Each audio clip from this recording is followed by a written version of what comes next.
Se você é criativo, empreendedor e está descobrindo, talvez na marra, como é virar gestor, seja muito bem-vindo ao Fala Firma. Aqui é papo reto sobre o que ninguém te ensina na faculdade. Como fazer a gestão acontecer de verdade. Com cliente, planilha, perrengue e propósito. Somos duas arquitetas que viraram gestoras, ou será que foi ao contrário? E criamos esse espaço para mostrar que é possível transformar a firma num negócio leve, sustentável e com visão de futuro. Seja muito bem-vindo ao 7º episódio da 2ª temporada. Hoje, a conversa começa com uma pergunta. Por que algumas empresas são lembradas, enquanto outras passam desapercebidas? Desde o início dessa 2ª temporada, a gente vem entrevistando empresários, mas mais do que isso, estamos tentando descobrir como empresas memoráveis são construídas. Nossa convidada tem tudo a ver com o assunto. Ela costuma dizer que antes de criar uma marca bonita, é preciso construir uma base sólida. Ela é publicitária, estrategista de marca e fundadora da Montanha, empresa que ajuda negócios a encontrarem clareza, coerência e valor percebido para crescer de forma consistente. Chayana, muito bem-vinda ao Fala Firma. Conta um pouquinho sobre ti, tua carreira, tua trajetória e como o empreendedorismo entrou no teu caminho. Gurias, obrigada pelo convite, é um prazer estar aqui com vocês hoje. Eu escuto Fala Firme, eu acho o máximo o formato que vocês têm, adoro as histórias que vocês trazem. Muito obrigada. Então, realmente é um prazer estar aqui hoje conversando com vocês. Eu sou publicitária e faz 18 anos que eu já tô no mercado da comunicação e começou com um negócio de família. Minha mãe tinha uma agência, então é uma coisa que foi assim super natural pra mim, foi indo. Eu lá, desde os 5 anos, trabalhando com isso, sendo modelo. Ela é linda, né?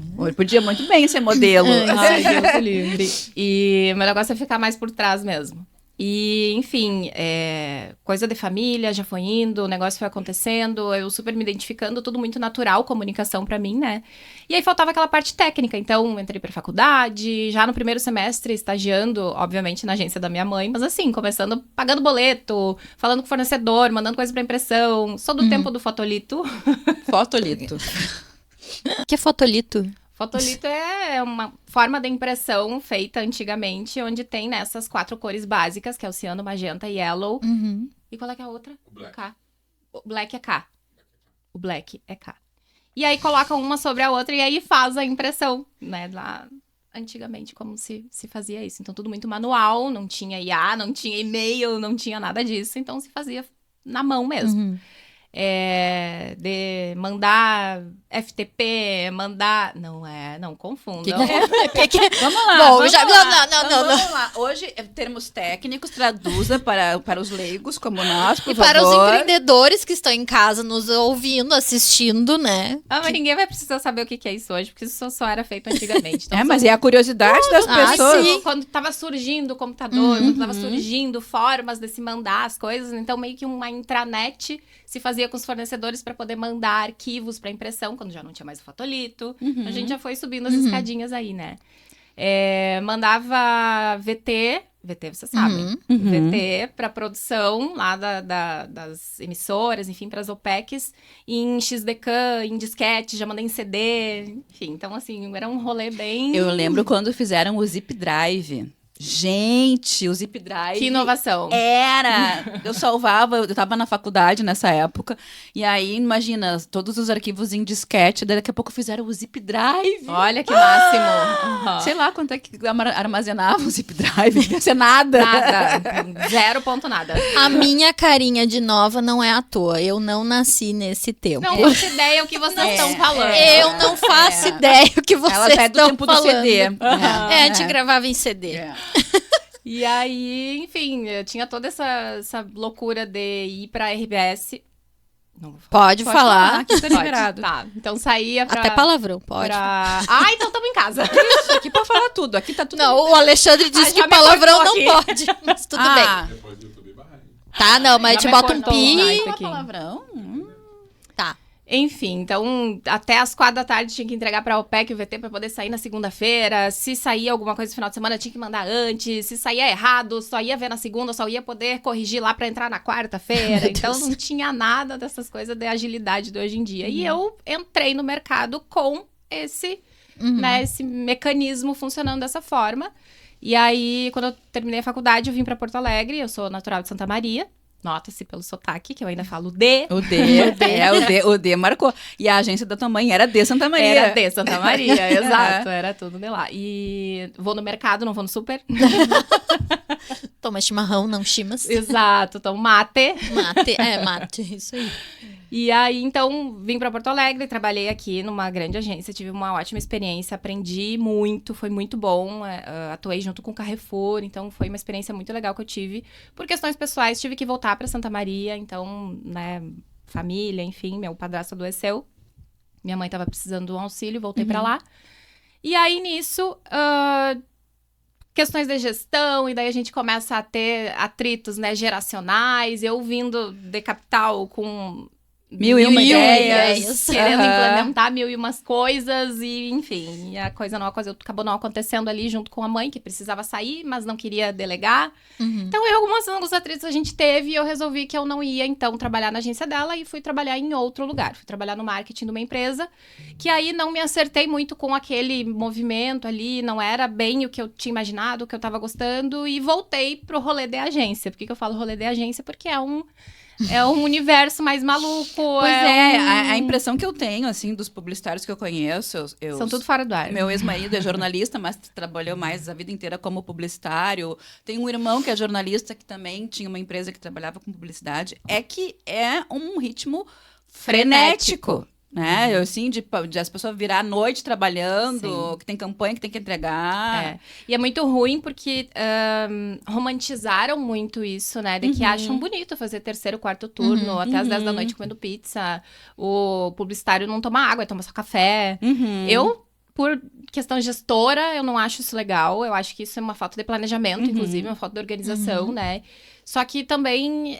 e aí vai ao encontro do propósito, de que a gente vai falar mais adiante lá, da Montânia em si, né? Mas isso é uma das coisas que me incomodava muito no negócio, no ramo de publicitário. Aí, então, saindo do marketing, fui pra agência, voltei para esse modelo frenético de trabalho. E aí, estava trabalhando numa agência lá em Santa Maria, e em 2017, foi quando eu entrei, em 2019 para 20, eu fui chamada para ser sócia dessa empresa. Aí entrei, né, na sociedade, era eu e uma outra pessoa. E aí, em 2020, entramos na nossa sociedade com um reposicionamento com uma empresa nova chamada Montânia, porque daí ela fazia sentido para nós duas, né? E com o propósito de ajudar os clientes na escalada rumo ao topo, né, sendo líderes de mercado, sendo reconhecidos com valor de mercado, com propósito, com imagem de marca, enfim, com parte estratégica toda alinhada. Entramos nós com uma nova empresa e também com a pandemia. Então, a minha vida empreendedora, ela começou junto com a pandemia. Né? Porque até então, eu era CLT nessa empresa, e aí fui, então... E como é que foi para ti essa transição de atuar como técnica na área onde é formado, tem tem o saber, para ser gestora do próprio negócio? Como é que tu vê essa transição? Tu foi atrás de pessoas para te auxiliar com isso? Ou não, cara e na coragem, lendo tutoriais na internet? Como foi a virada de chave da Chay gestora? Foi muito tranquilo, porque como a minha mãe já era empreendedora, ela já tinha... Inclusive, minha mãe não era nem da área. Minha mãe é formada em educação física, começou a trabalhar em veículo de comunicação, começou a trabalhar, né, na parte da comunicação, se apaixonou no comercial, e aí depois ela se viu com a necessidade daí, enfim, financeira, que era o que ela sabia fazer, gostava, se dava muito bem, e abriu uma agência. Enquanto a gente não tinha nada digital, não tinha nada nesse sentido, era um formato completamente diferente. Mas aí também já tem um pontinho de pessoas que não são da área podem trabalhar no nosso mercado. Existe isso também, é uma barreira que a gente enfrenta até hoje, enfim. Mas a questão de sair de técnica e de funcionária para gestora, para mim foi muito tranquilo, porque eu sempre via minha mãe fazendo isso, eu via como que as coisas tinham que ser, eu via como que tinha que pensar. E eu acho que tem uma coisa muito de perfil também. Não é todo mundo, eu acho, que se encaixa enquanto gestor, enquanto empreendedor, que tu tá sempre olhando para fora, tem que estar sempre olhando o que está acontecendo, tendências se moldando, mudando, adaptando. Eu acho que sair desse papel muito técnico e operacional, ele precisa também ter perfil, né? Eu também presto consultoria em branding e estratégia, e eu tenho um cliente que diz assim pra mim, qual é que é a tua formação mesmo? E eu disse, eu sou publicitária? Mas é que a tua cabeça é tão de administradora. Sério? Porque todos os publicitários que eu conversei, eles são muito mais pro criativos, muito mais pro design, pro bonito, pro para aquela, né, pompa que fica, e não necessariamente da estratégia do por trás, dos passinhos antes, de como que vai funcionar, como é que a gente vai fazer, botar a mão na massa, ver resultado, ver número. E aí, então, ele falou isso e eu acho que vai muito ao encontro dessa tua pergunta, né? A minha cabeça, talvez, por perfil, então, funciona muito disso. E a minha parceira, na época, também tinha esse perfil, né? Nós duas, muito estrategistas de marca, marketing estratégico, muito focada em planejamento, organização. Então, em ferramentas que nos auxiliassem a fazer isso tudo. Tanto que a gestão da empresa sempre foi a gente que fez. Não procurei... o máximo que eu tenho é um contador. Sim. E aí, realmente, eu não sei, nem quero saber como é que faz isso. Mas o resto tudo foi a gente que foi descobrindo, foi entendendo, foi fazendo, enfim.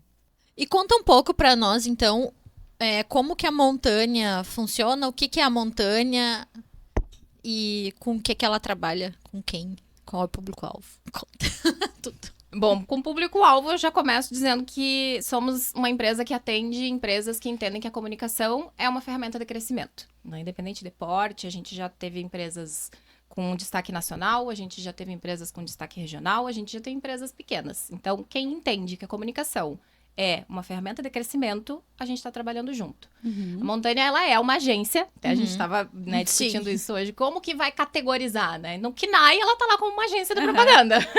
Sim. Mas entendendo o mercado um pouco como ele funciona das agências, em especial as agências menores, como é a minha, a gente tem um mercado muito fragmentado, né? Então, como a gente estava falando antes também, pessoas que não são da área também podem trabalhar, né, nesse meu segmento. Tu não tem a necessidade como uma OAB, como arquitetura ou como uma medicina, tu tem que ter um registro, alguma coisa nesse sentido. Então, qualquer pessoa que fizer Não tem registro? Não tem registro. Não tem conselho? Tem o sindicato, tem conselho, tem Sinapro, tem, né, isso tudo, mas assim, existem empresas, pessoas, Sim. agências que não são registradas, que não tem SEMP, que não tem Sinapro e que atuam e conseguem, né, trabalhar.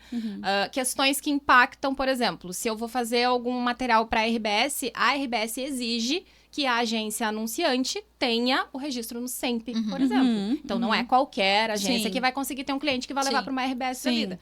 Mas pode fazer no Instagram, pode fazer Facebook, pode fazer tráfego pago, pode fazer um monte de coisa. Que não vai atrapalhar se não Na tiver. arquitetura não funciona assim, hein? É. Não funciona. Tem que Fala ter aí, conselheira. Tem que ter o seu CAL registrado, viu? Não. Registro no CAL, por favor. Pois é, aí o publicitário ele não tem isso, né? Então a gente fica muito à mercê de entrantes que não tem a base técnica que a gente tem, que a gente estudou, que faz diferença quando tu tem uma faculdade, né? Uma história, né? Construindo isso tudo. E aí, no fim, então, a Montanha tem essa base estratégica. Então, é uma agência, mas ela também trabalha com a parte estratégica. A gente não faz só a execução. Então, a gente dá 2, 3 passinhos para trás. E aí, o nosso propósito é esse. É a gente trazer um porquê da empresa fazer o que ela precisa fazer. Ter base. Então, é uma metodologia que eu criei, que é a base, onde a gente entende o que a empresa é, para quem ela quer conversar, quais são os canais que ela tem que utilizar, quais são as linhas editoriais para produzir conteúdo, qual é o funil de conteúdo, como é que a gente vai trabalhar funil de vendas, o que tem que melhorar ali, que tipo de conteúdo vai ser falado, tópicos, enfim. Então, a gente consegue estruturar isso tudo e aí, a partir disso, começa, assim, então, fazer a planejamento estratégico on e off, porque eu não acredito numa comunicação que não seja esse 360, né? Eu acredito que a comunicação, ela é um conjunto de ações.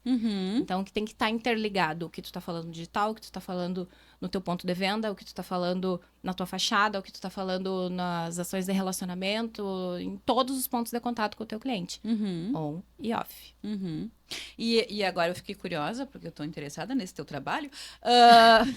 Eu tô tentando fazer esse match, gente. Vocês não imaginam quantos meses a gente marca e desmarca, marca e desmarca. Precisou de um podcast pra essas duas se encontrarem. Mas vai dar bom, tá?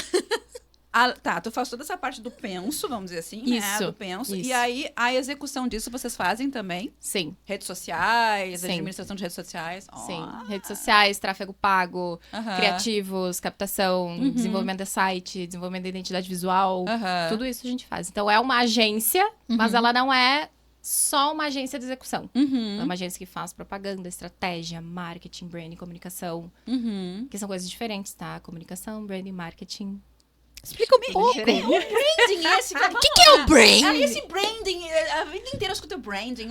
Explica pra gente o que é o branding, por favor. Tá. Teu ex-marido e teu irmão nunca te explicaram o que é Não, eu não branding. entendi direito o que é branding. É tipo escanteio. Impedimento. É impedimento. Impedimento. Todo mundo fala, mas ninguém sabe o que é. Isso Sou eu aí. na Copa, Impedimento. gente. Eu só É. vejo assim, eu não entendo nada. Eu tô lá só porque tem que ver mesmo. E é isso. Vamos lá. Mas, gurias, fiquem tranquilas que tem gente, inclusive, da área que também não sabe o que é branding. Fica falando, tá Então fazendo tá e não bom. tá fazendo. Ah, tá. Então vamos Branding lá. não é logo. Vamos começar por aí. É Tá. uma das partes. O branding, ele não é ter um Instagram. É uma das partes. O branding é todo o propósito que a tua empresa tem. E aí, as coisas que tu vai fazer para poder chegar lá. É muito mais voltado para posicionamento do que propriamente a parte visual. E sim, o posicionamento, uma parte, é a parte visual. Porque tu agrega valor. Tá, então o branding, na verdade, é a estratégia que tu vai usar pra tua empresa. A partir de um propósito. Porque tu tem que ter um propósito, um porquê. Então, Tá. todas as coisas precisam estar conectadas. Vou dar um exemplo. Se a gente tem vocês têm o propósito de falar com empresários Uhum. que com a questão de gestão, enfim, o propósito do Fala Firma aqui é trazer a parte de gestão para dentro de um sistema leve, onde a gente possa conversar e compartilhar experiências. Uhum. Quando vocês vão trabalhar a comunicação de vocês, tem que ter esse propósito muito claro. Não adianta vocês voltarem para a parte de... Vocês são arquitetas? Uhum. Tá, mas não é isso que vocês estão falando. Vocês não querem se conectar com arquitetos. Então, vocês Sim. têm que ir para outro lugar, para uma outra camada da comunicação de vocês. Uhum. Vocês têm que ter definido quais são as coisas que vocês vão falar e para quem. Uhum. Então, muito da parte do posicionamento, ela vai também nesse caminho que vocês querem seguir para quem vocês querem atingir. Uhum. Aí, vocês... Enquanto arquitetas e o universo de vocês gira muito em cima disso, vocês só vão trabalhar com essas pessoas. Mas vão ter pessoas que, a partir do momento que vocês vão estar falando de gestão, que vocês vão estar falando de empreendedorismo, que vocês vão estar se posicionando nessas camadas, estas pessoas não vão se identificar. Uhum. E eles são os pares de vocês. Uhum. E tá tudo bem. Então, meio que seleção natural. Uhum. O branding, ele funciona com isso. E vamos lá pelo inglês, né? O ING, ele é um processo. Sim. Finalização ING é um processo. Então, o branding, ele não é uma coisa assim que tu faz, pronto, entrega. Então, não é identidade visual. Sim. Não é logo, não é paleta de cor. Uhum. Então, o que eu vou fazer com isso? Aí, a gente entra para um processo. Quando a gente tá em movimento, em cima de um posicionamento, aí a gente tá falando de branding. Uhum. A publicidade adora, né? Branding, mindset. Budget. Budget. Briefing. Eu nunca vou esquecer, eu tenho a minha cunhada publicitária. E eu tava. Eles moram em São Paulo, meu irmão e meu cunhado moram em São Paulo. E aí, ela tava numa reunião de trabalho e eu tava só escutando, e eu só escutava uma das pessoas na reunião com ela dizendo assim: porque a gente tem que mudar um mindset. Eu não sei que mindset. Aí quando eu começava a rir, aí ela terminou a reunião dizendo assim: ai, mas tu tem que mudar o teu mindset. Ela terminou a meeting. Ou foi uma call? Bom, Chay, e quando um empreendedor tem um produto, ou está pensando em abrir uma empresa, ou está abrindo a sua empresa, qual é o momento que ela precisa, que seria o momento ideal para ela contratar os serviços de uma consultoria da tua empresa, por exemplo? Qual é o momento? Qualquer momento. E sempre, em toda a vida, Depois vai para começar pela consertar as base. cagadas ou antes? Se não começar pela base, vai ter cagada pra consertar. Isso vai. Uhum. Mas o ideal é que, sempre quando tá pensando em tirar um projeto do papel, tu já comece com ele da forma certinha, sabendo o que tu tem que fazer, pra quem tu tem que falar. Outro momento que é muito importante fazer esse diagnóstico estratégico de marca é quando tu tá pensando num reposicionamento. Uhum. Então, tu vai atrás de entender quem é teu concorrente, tu vai atrás de entender o que o mercado tá pedindo, como é que o consumidor tá se comportando hoje, quais são as tendências que vão moldar esse comportamento e como que a gente pode explorar isso, de que forma que a gente vai conversar entendendo isso tudo também, né, que são as linhas editoriais, o que tu vai fazer, o que tu vai falar, que tipo de visual tem que ter, quais são as orientações de layout mesmo. Então, tudo isso tá dentro da base, que é onde a gente vai poder entender o que somos, para onde vamos e como faremos isso. Uhum. Entendi. A base é o teu produto de entrada É o dentro produto de entrada. da montanha. Isso. É o primeiro passo que toda marca Que é a que quer parte de crescer deveria estratégia. começar. Isso, é a parte estratégica. Eu não entrego nada criativo ali, Uhum. mas eu entrego muita orientação, né? Teve uma cliente que me disse que é como se pegasse na mão e dissesse, vamos lá. Uhum. É muito isso, né? Porque, de novo, Tem muita gente que trabalha nesse segmento, mas que não tem essa formação e querendo ou não, é um olhar treinado que a gente tem para poder entender aquilo ali como é que tá, né? E são saídas e sugestões, estratégias que a gente acha, porque talvez eu já tenha vivido, eu já tenha visto, ou, enfim, tô dentro desse meio e é mais fácil de eu poder entender. Eu já tenho uma trajetória, já estudei, já fui atrás, né, de referências, enfim, e consigo ajudar para poder trazer alguns canais. E, de novo, gurias, a gente tá aqui falando sobre planejamento, sobre estratégia, sobre comportamento de pessoas. Não quer dizer, eu não vou conseguir chegar aqui e dizer assim, se tu fizer isso aqui, tu vai ter o resultado que tu quer em X tempo. A gente tá falando de comunicação, de pessoas, comportamento. É difícil tu bater o martelo nisso, né? Mas se é difícil a gente bater o martelo tendo toda essa informação, todo esse insumo, tu imagina se a gente não tiver. Aí tu vai dar dando um tiro no escuro e vai fazendo uma coisa que ninguém mais tem hoje, que é tempo e dinheiro. Aí tá perdendo isso tudo. Então, sendo mais assertivo, a gente consegue ter pelo menos um norte de o que deve ser feito, e aí, à medida que o tempo vai amadurecendo essa comunicação, a gente vai vendo. Deu certo, não deu, vamos ajustar aqui, ajustar ali. A lapidação acontece. Mas aí é isso, é uma lapidação, né? Não é tu pegar e fazer tudo de novo e foi para um caminho completamente diferente, tem que para, volta, que nem a Jéssica falou, vai consertar as cagadas. Volta, dá 2 passinhos para trás para dar uns 10 para frente. Eu não sei se eu vou me adiantar nas perguntas, mas eu fiquei curiosa. Por que tu vieste a Porto Alegre? Por que sair de Santa Maria e vir para Porto Alegre? Porque eu imagino, assim, que a tua agência, ela tem uma estrutura física ou ela é virtual? Porque hoje tudo é virtual, né? Então, por quê? Vamos lá. Tá. Sede em Santa Maria, sede física, né? Então, operação toda funcionando normal, mas operação home office. Então, quando veio a pandemia, fomos por obrigatoriedade, todo mundo para casa. E aí, no interior, ainda não tinha chegado essa história de trabalhar de fora, trabalhar de casa, trabalhar com gente que não era da cidade. Então, a gente dependia muito do capital intelectual local. E aí, nos vimos obrigadas a mudar o nosso formato de trabalho e vimos que dava muito certo. Que a gente já tinha um sistema de pauta que era online. A gente conversava com a equipe toda online. O diretor da arte com fone de ouvido, tu dá uma cutucada nele. Fulano, dá uma olhada aí que eu falei contigo. Eu te mandei uma referência pra gente ajustar o job. Job, trabalho, tá? Não é outra coisa. Não me interpretem mal. E, enfim, então tudo funcionava online, tudo era por e-mail ou era nesses canais, enfim.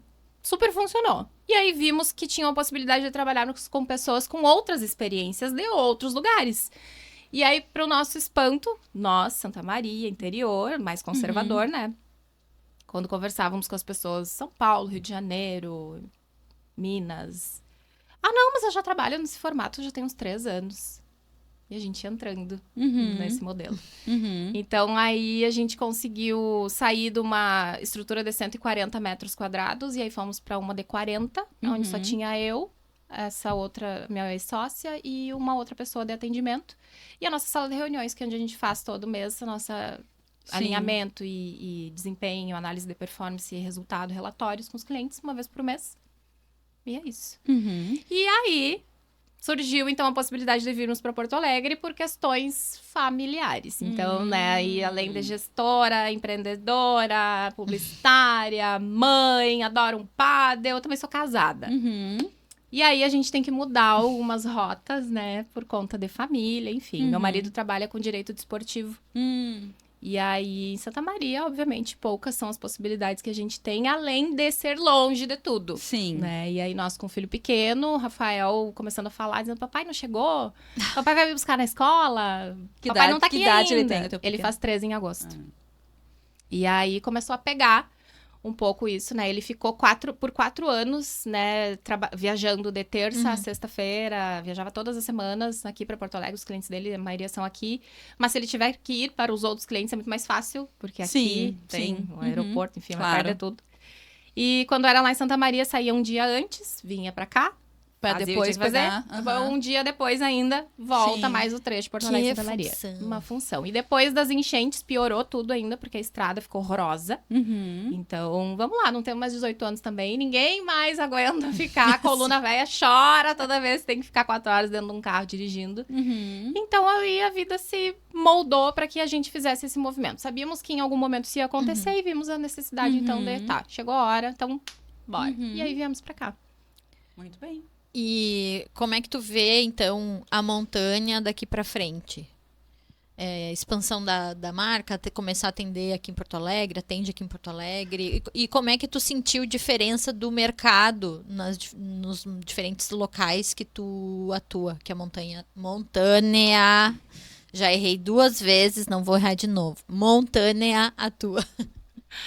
É muito diferente, né, gurias? É capital, a coisa acontece, tem eventos incríveis, a gente consegui conhecer pessoas incríveis em apenas 3 meses que eu tô morando aqui. Então, referências legais, eventos e, enfim, as coisas acontecem aqui, tudo movimenta.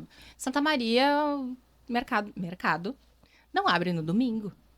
Então, te organiza, faz tuas compras todas até sábado. Guria, aqui em Porto Zafari tá sempre aberto.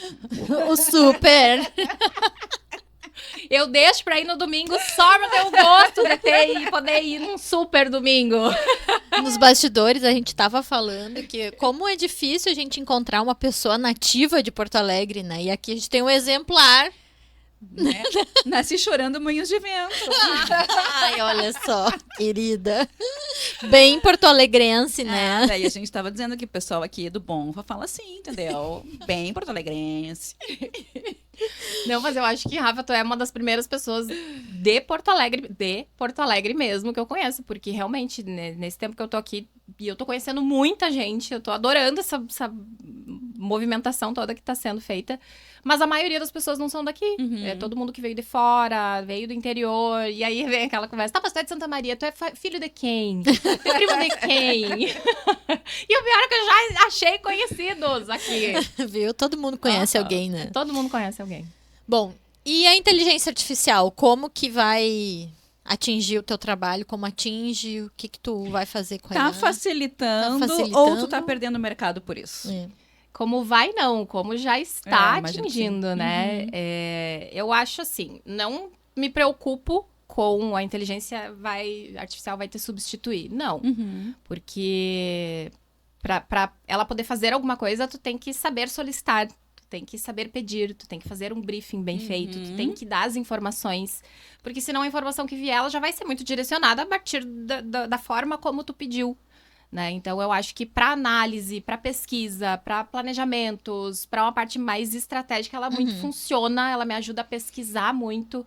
É a mesma coisa como se tu fosse pro Google antes lá, tu ia lá no Google, pesquisava alguma coisa, que era uma pesquisa de comportamento consumidor dentro de supermercado. Me dá aí como é que funciona. É a mesma coisa que a gente tem ali, só que daí com um banco de dados infinitamente maior. Né? Mas, assim, depende muito da forma como tu usa. Eu ainda sou descrente da IA para o design. Eu, inclusive, peço, por favor, voltem pro Canva. Eu choro toda vez que eu vejo um design que saiu da IA, porque é uma poluição visual, não tem identidade, né? Vamos lembrar ali, identidade visual. O que é isso? É tu conseguir identificar o que é aquela marca a partir daquilo. Sim. Né? Então, não é só ter uma cor, ter um logo. Não tem padrão de cor, não tem hierarquia da informação, não tem contraste, não tem... Meu Deus! Chora. Voltem pro Canva. Como é que é? Tem uma pessoa que eu sigo, eu esqueci o nome dele, que tem um perfil muito legal na internet, que é o bordão dele é Chora Photoshop. Que é ele mostrando as artes que manualmente as pessoas fazem, né? A arte puramente brasileira como é que é a letra... dos caminhão, do rodapé do caminhão ali, do paralama do caminhão. Então, assim, ó, chora Photoshop, chora Canva agora. Exato, chora Canva. Não, um anjo chora toda vez que sai um design da IA. Mas, assim, facilita muito, né? De novo, pra quem sabe pedir, pra quem sabe usar. Porque, assim, por mais que facilite, seja rápido, pouco investimento, lembrando que isso afeta a imagem de marca. Né? Então, toda vez que tu se coloca dessa forma, tu tá dizendo pros teus clientes que essa é a qualidade da solução que tu tá propondo. O design, ele vem muito pra isso, né? Pra mostrar pras pessoas, sem que elas te perguntem, qual é a qualidade da solução que tu tem pra propor. E aí, a partir disso, eles também vão te identificar e te colocar numa prateleira de que tipo de fornecedor que tu é, de que tipo de qualidade que tu tem, e já vão inconscientemente saber mais ou menos quanto que eles podem ter pagar. Essa parte da publicidade eu acho fantástica, assim, a identidade visual, né? O que tu quer passar? A gente recentemente mudou o nosso site, né? E o site do escritório é de avaliação, perícia, laudo técnico, é uma parte mais voltada para engenharia, que é uma coisa mais formal, Sóbria. né? Mais sóbria. Né? Uhum. Então, todo esse cuidado, né, das cores que a gente está colocando, né, que imagem, até as fotos que a gente está colocando no site nossas, dos sócios, Enquadramento, né? fonte, tipografia, tudo. Uhum. Completamente diferente do que eu quero passar no meu Instagram com o house flipping, né, que é uma coisa mais criativa, mais espontânea, mais, né, dinâmica. então e eu acho fantástico, até quando tu vai no supermercado. Eu sou uma pessoa que eu já comprei iogurte ruim Pela embalagem. porque a embalagem era bonita, sabe? Gente, E ela é bonita, teoricamente, tu acha é bom. Nossa, eu achei assim, sabe, aquela coisa limpa, né, assim, diferente. Ai, esse iogurte deve ser bom. Era horrível. Então, né, pra ver como isso é importante, aquilo que tu quer transmitir, né, pro teu público. Com certeza. E um produto bom, ele não salva nada também, né? Então, é uma mistura aí de coisas. Porque, por exemplo, um outro iogurte, ele pode ser muito bom, mas tu não se sentiu atraída por ele porque ele não te chamou atenção, não te identificou com a embalagem, e a percepção do produto já não era boa, apesar dele ser muito bom. Sim. E talvez, se tu comprasse ele, se tu tivesse esse entendimento, né, da qualidade que ele tá propondo do produto, talvez tu fosse uma cliente fiel. E aí, a identidade visual, ela Eu vem tenho muito por isso percebido que os produtores de vinho, eu sou uma consumidora assídua do E pra vinho. quem não sabe, deixa eu abrir um parênteses, Rafa. Não tô te cortando dessa vez.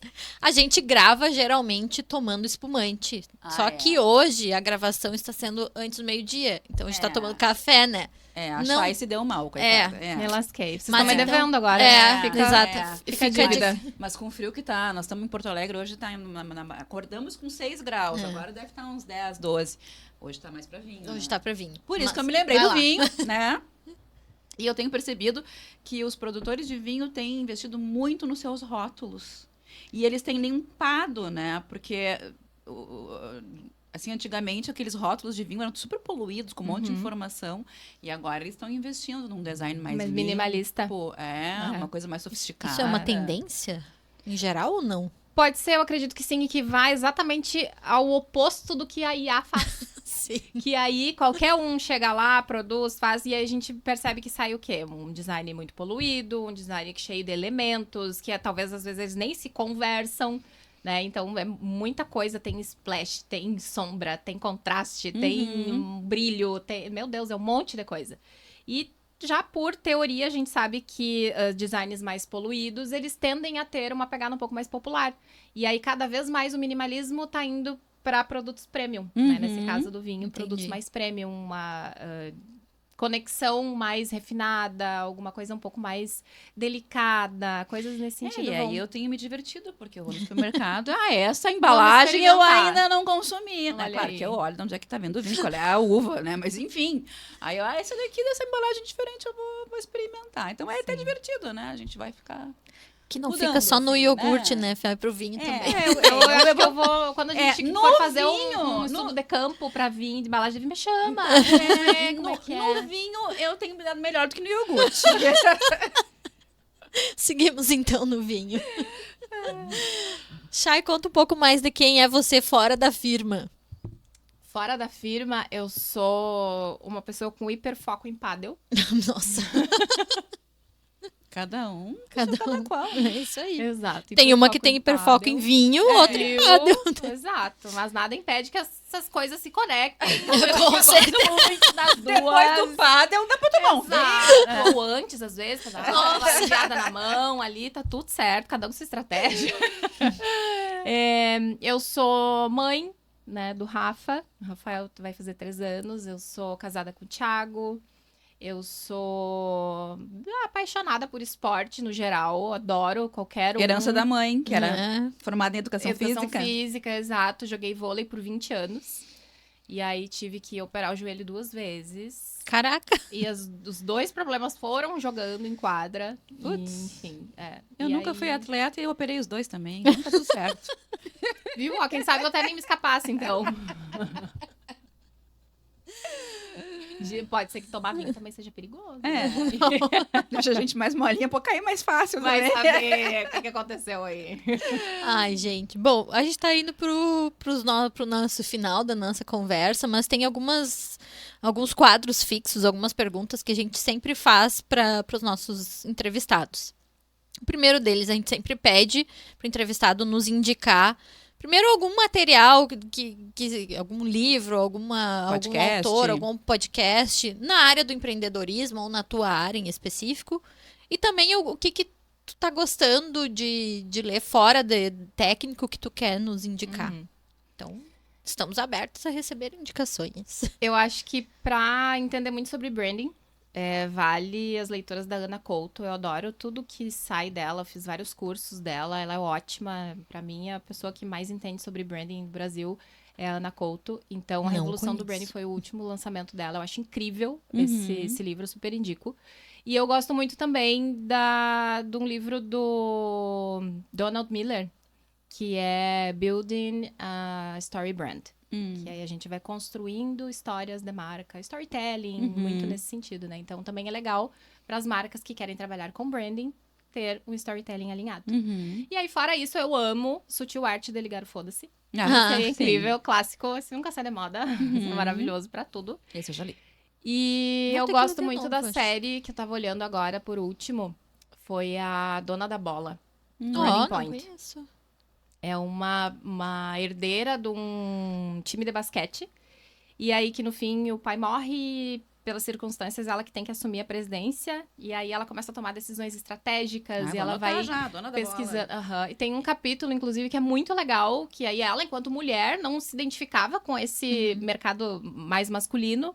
Ela foi atrás de patrocínio e ela encontrou uma marca de cosméticos e ela foi defender o porquê que aquela marca deveria patrocinar o time com uma pesquisa de consumidor. Então, ela trouxe dados... E tá tudo, né? Netflix? Onde Netflix. Tá ela trouxe dados de, sei lá, quantos milhões de pessoas assistindo o jogo teria, e todos eles são casados, e aí teria mais ou menos tantas mulheres, que daí seria, tipo, o único anunciante para esse público que ainda não ia ter concorrência, e sem falar que os jogadores de basquete poderiam namorar uma Kylie Jenner da vida. A gente tava falando nos bastidores de uma outra outra dica de série, Rafa, qual é? Mad Men. Putz, passava, acho que no Netflix, faz muito tempo que eu vi. Que é uma agência de publicidade da década de 50. Então começa, né, toda aquela estrutura da agência, a agência em Nova York. Gente, é maravilhoso. Assim, o cenário, pra gente que é da área da arquitetura, assim, a cenografia é perfeita, assim, super ambientada, né, tipo, e a trama, os primeiros episódios, eles são meio lentinhos, assim, o personagem principal é um cara misterioso, lindo, gato, John Hamm, maravilhoso, recomendo, e é uma série que, né, toda a função... Se não for pela série, que seja pelo colírio. Mas, assim, vale muito a pena, é bem legal, pra quem é da área da publicidade, eu acho que fica aí uma dica também, bem boa. Muitas dicas boas, então, hoje neste programa. Chay, nossa pergunta final, então. Espero que tu tenha treinado a resposta. Mas se a tua firma tivesse voz, o que ela estaria gritando agora? Parem de tentar escalar sem estrutura. Frase de efeito, muito bom. Adoramos. Bom, conta pra nós, então, onde é que o pessoal encontra a base. Encontra a base não, encontra a Montânia. A Montânia tá no Instagram, @somosmontanha. E no meu pessoal eu compartilho um pouco sobre a rotina de empreender, de gestora, de estrategista, de consultora, de mãe, de padelista. @Chayana Antonello. Chá, então, muito obrigada por essa conversa. Hoje a gente percebeu que uma marca não nasce só quando alguém cria um logotipo. Ela nasce quando uma empresa entende o que ela é e quem ela é e por que existe e como quer ser lembrada. Para mim, a maior provocação desse episódio não é responder como eu vendo mais. A pergunta é, por que alguém deveria lembrar da minha empresa daqui a 5 anos? Por que empresas vendem? Marcas permanecem. E obrigada a você, ouvinte, que esteve conosco em mais um episódio do Fala Firma. Nos ajude a crescer nossa audiência. Compartilhe esse episódio com quem que você acha que possa fazer sentido. Também estamos no Instagram, no @falafirmapodcast. Estão saindo uns cortes de bastidores também, que estão ficando lá. Olhem, deem uma olhada, deem like, compartilhem. Porque a firma só vai se você vem junto.